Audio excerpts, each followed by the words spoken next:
বাংলাদেশের মানুষ পিআর পদ্ধতি প্রত্যাখ্যান করেছে বলে মন্তব্য করেছেন বিএনপির প্রচার সম্পাদক সুলতান সালাউদ্দিন টুকু। বলেন, মানুষ পিআর পদ্ধতি বোঝে না, পূর্বে যেভাবে ভোট দিয়েছে এবং যে পদ্ধতিতে মানুষ অভ্যস্ত সেই পদ্ধতিতে ভোট দেবে। বৃহস্পতিবার দুপুরে টাঙ্গাইল সদর উপজেলার শাখা বিএনপির 12টি ইউনিয়ন ও তৃণমূলের নেতাকর্মীদের সঙ্গে মতবিনিময় শেষে সাংবাদিকদের প্রশ্নের জবাবে তিনি এসব কথা বলেন।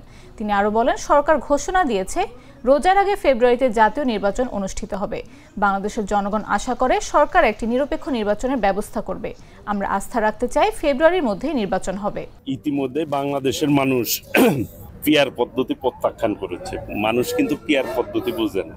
মানুষ পূর্বে যেভাবে ভোট দিয়েছে, যেভাবে মনে করে যে তার এলাকার নেতা তারাই ঠিক করবে, কে তার এলাকার সুখ দুঃখ বুঝবে, যেই পদ্ধতিতে মানুষ অভ্যস্ত সেই পদ্ধতিতেই ভোট দিবে মানুষ। পিআর পদ্ধতির কথা বলে নির্বাচন নিয়ে তারা ষড়যন্ত্র করছে। তারা জনগণ থেকে বিচ্ছিন্ন, জনগণের কাছে গেলে তারা তাদের যে আদর্শ সেটা জনগণ কখনোই গ্রহণ করবে না। সেই জন্য তারা ভিন্ন পথে ষড়যন্ত্র। সানবিট সব দিবে সামাল। সানবিট ম্যাজিক প্রেস ডিশওয়াশিং এর মাথা ঘোরানো সলিউশন।